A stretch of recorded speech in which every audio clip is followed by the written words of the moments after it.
हजरत अबू दजाना रदी अल्लाह तआला अन्हु आप फजर दी नमाज पढ़ के ना आप जल्दी जरा ना घर टुर जाते सन।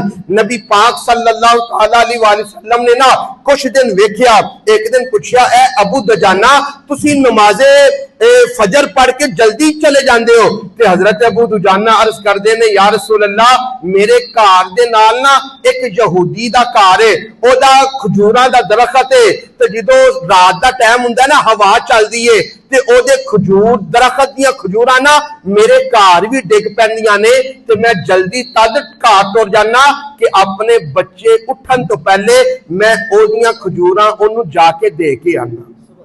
या रसूल अल्लाह ओदे खजूरां दे घर पहुंचा के आना कि भाई तेरियां ने साडे बच्चे गलती नाल भी ना खा लैन। और यार सहाबा जेड़े दूसरे दियां खजूरां भी अपने आप अपने आस्ते अपनी औलाद आस्ते हलाल नहीं समझदे, ओए काफर दे हक दा इन्ना ख्याल करदे ने। कोई बंदा सोच सकदा है उन्हां आपस च किसे दे नाल धोखा या फरेब कीता होए?